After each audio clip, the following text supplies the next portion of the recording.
So Donald Trump just brought back So this is about to segregation. get interesting. Hi beautiful people, welcome back to my YouTube channel. Thank you for stopping by, supporting your girl once again on this channel. So all credit goes to the creators in those videos. As usual, you guys are amazing. So guys, in today's video, Yes, I'm saying that. He just brought back segregation. Segregation on bathrooms, on restaurants, on who to hire. That is part of removing DEI. Okay? Let's do it. Bring back segregation. I want to know where the fuck I'm not welcome. I want to know where my money does not deserve to be put at. Because let's make this very fucking clear. Black people in America are the buying power.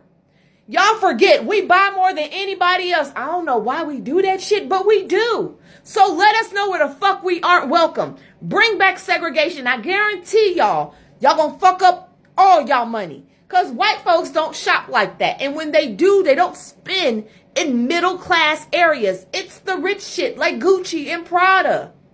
Not everyday hometowns. Go ahead and fuck yourselves up. Bring segregation back. Yup. Bring it on back. Let's see how this shit rides. You see what's going Black on women, with Trump Target. finally came through for us. And I know we've been waiting, black women, saying like, is he gonna, he turning up so much ish? Is he ever gonna do anything for us? Like something that like we need, that black women deserve.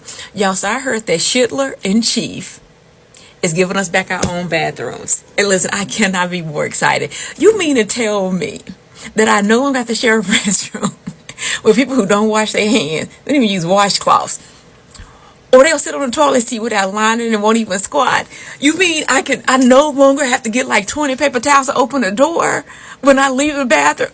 Listen, I know that the Schindler in Chief did not think that separating toilets was gonna make us come back outside.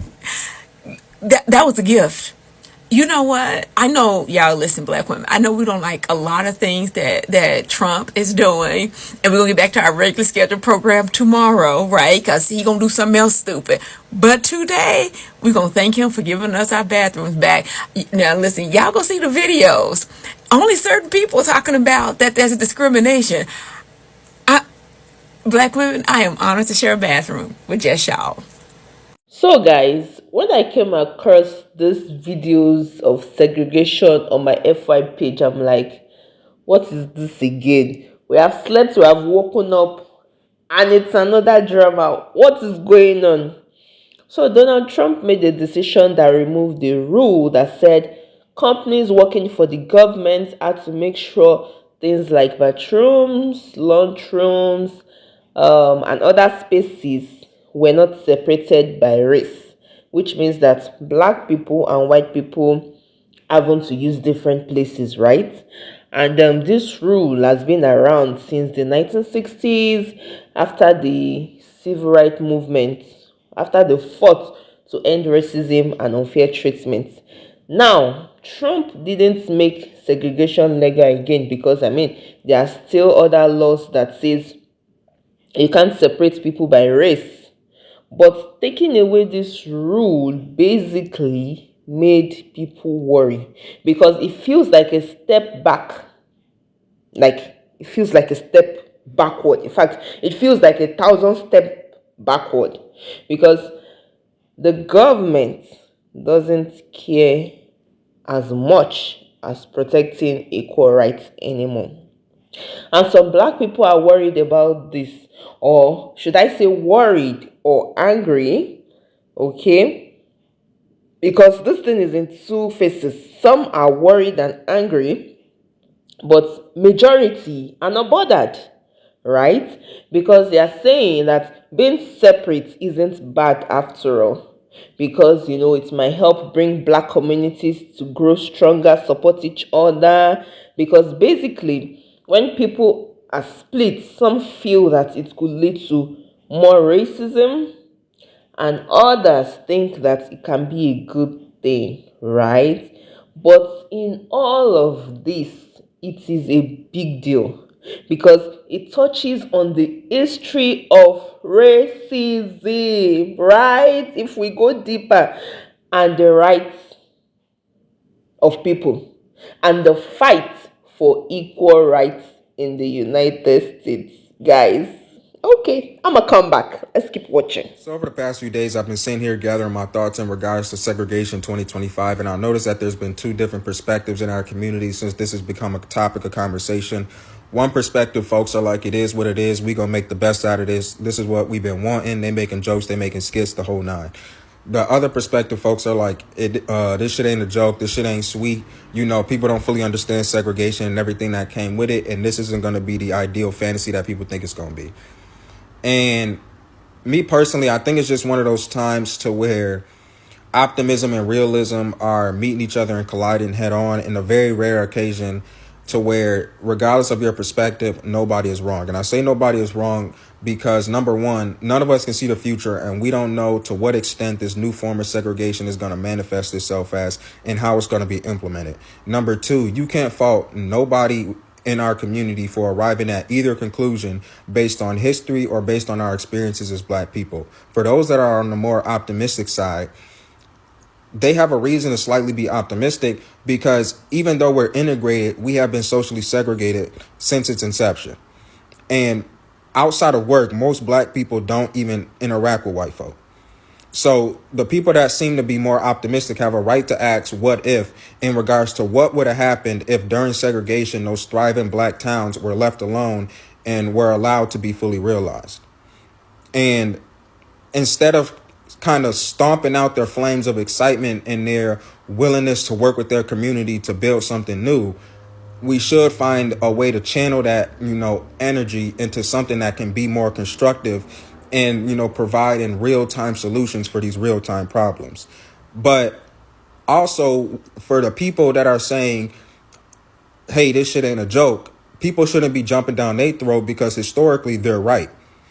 And right now, we don't have the leverage socially or politically to do anything about it. And also, even though people are like, this is what we've been wanting, this isn't something that we've all come together and collectively advocated to the government that we wanted, and this is something that we're receiving. This is something that they're throwing at our feet, and we're expected to make the best out of the situation like we've done so many times before.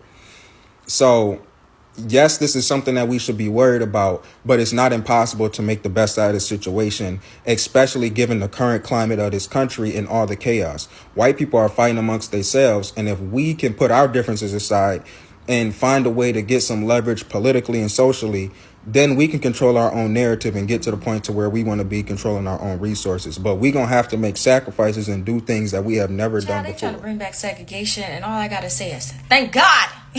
I don't think these people understand that this isn't going to work the way that it worked during Jim Crow. We are in a social and economic climate where there is a good amount of people from different races that are literally sick of America and its BS. There also is a few successful boycotts that are going on right now that are showing these people we are not playing. I more specifically want to talk about the Black dollar and the Black social capital, and the fact that if these businesses and contractors choose to exercise their right to segregate, that's not only going to make a dent in their business, but the whole economy in general. A lot of people underestimate the Black dollar and how much we spend, whether it be good or bad, at these specific companies, and how much we actually bring in revenue to these people. And when it comes to social capital, Black people are usually the ones behind the popularization of these brands. If we're not the ones that are making it or inspiring it, we are literally the ones that's giving the businesses or whatever trends the traction that it needs. It's not cool or wanted until Black people say it's cool and they want it.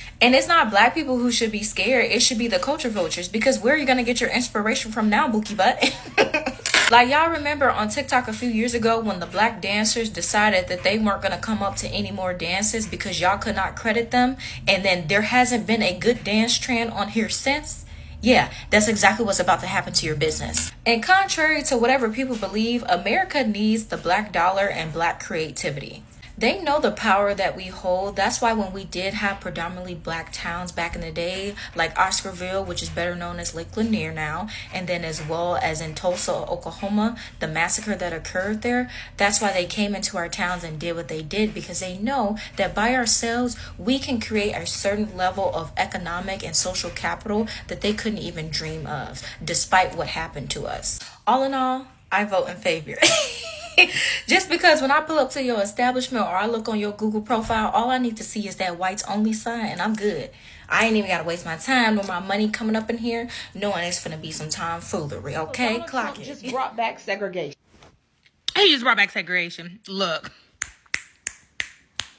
I am all for it. I ain't even going to hold you. Look, let me tell you. I need to know where I'm not welcomed. Just like she said. I need to know where I'm not welcome. My husband's not welcome. My kid's not welcome. Like, I need to know. And to keep it 100, all black businesses, oh, you need to keep that same energy. I'm just saying. Same with the Hispanic, the Asian. Look, keep the same energy. If they start putting up signs, y'all need to too. Just keeping it 100. And for real, you think this is it? Man, the Trump administration is just testing the waters. They testing the waters. Because what's going to be next is the Civil Rights Act. Think I'm lying. Think I'm lying. Not only that, you know, they keep saying that our history, you know, like they trying to remove it. They trying to get rid of our history. And they also been saying, you know, we liked our ancestors like being slaves. They learned from it.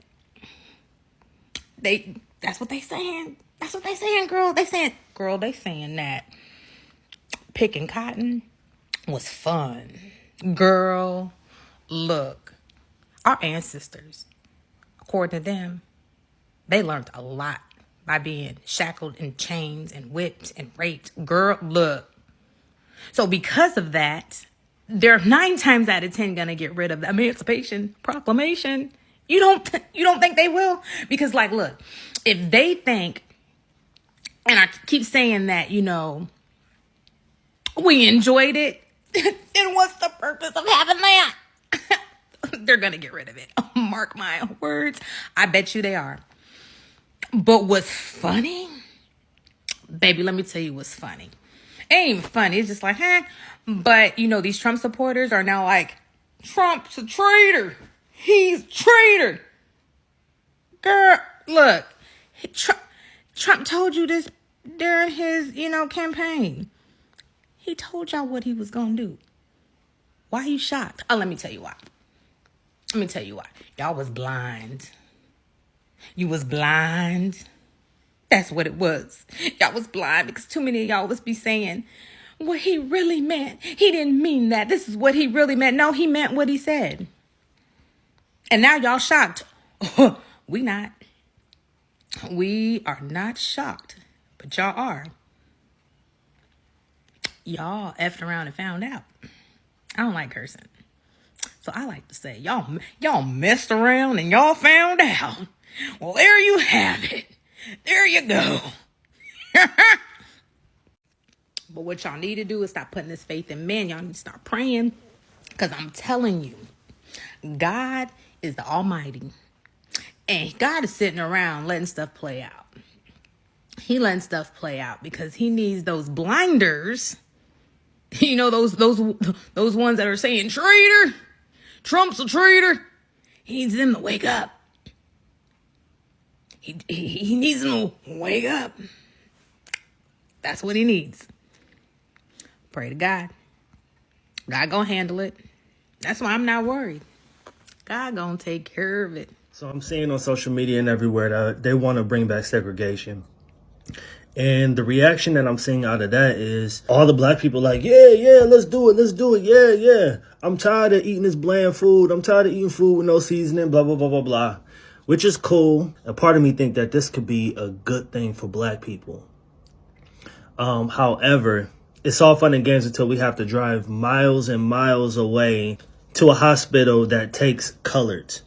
It's all fun and games until we have to drive miles and miles away so we can go to a grocery store that serves coloreds. It's fun until we have to go to our dilapidated schools with outdated books, outdated technology, etc., because you know what white flight does. And you already know what's happening with our schools in these inner cities, especially in Cleveland. If we are going to do this, it is essential that we focus on building hospitals, building schools, building grocery stores. I think we got fashion on lock. The bundle industry, braiding industry, all of that. We have that on lock. We have the content creation on lock. We need to start holding these millionaires and billionaires in our communities that truly care. We need to hold them accountable. Let's start building schools for us. I'm not talking about no charter school. And I'm about to sound like Dr. Umar. I'm not talking about no charter school where everybody can come. No, if they're going to do this, we need to combat with our own stuff. And we need to put millionaires and billionaires that are black and that care about the predicament of black people, and we need to start holding them accountable. And it's not just on holding them accountable, it's on holding ourselves accountable. We have to be able to support these people no matter what. If that's giving $1 away, yeah. If that's giving $5 away, yeah. If you get it, if that's giving 1,000 away, yep. If you got it, that's like giving 1,000,000 away. We need to start focusing on Right. So let's not prolong this video further, because I know a lot of black people support this because they feel that when black communities were more separated in the past, they built their own businesses, schools, supported each other. They believe that this segregation forced black people to rely on each other, uplift each other, and they feel that going back to that might make communities stronger and more united. Okay, some feel that it will give us less racism to deal with, that being in mixed spaces often leads to discrimination, microaggressions, or unfair treatment, and they'll rather be in a all black space where they feel safer, more respected, and understood without having to explain their identity. But the fact still remains that, do all black people actually support each other, or is just pure pretense? Do all black people really support each other? The fact and the bottom line still remains that even if some people don't mind the idea of being separate, right? History has shown that segregation usually leads to one group more treated worse than the other, okay? It's never always balanced.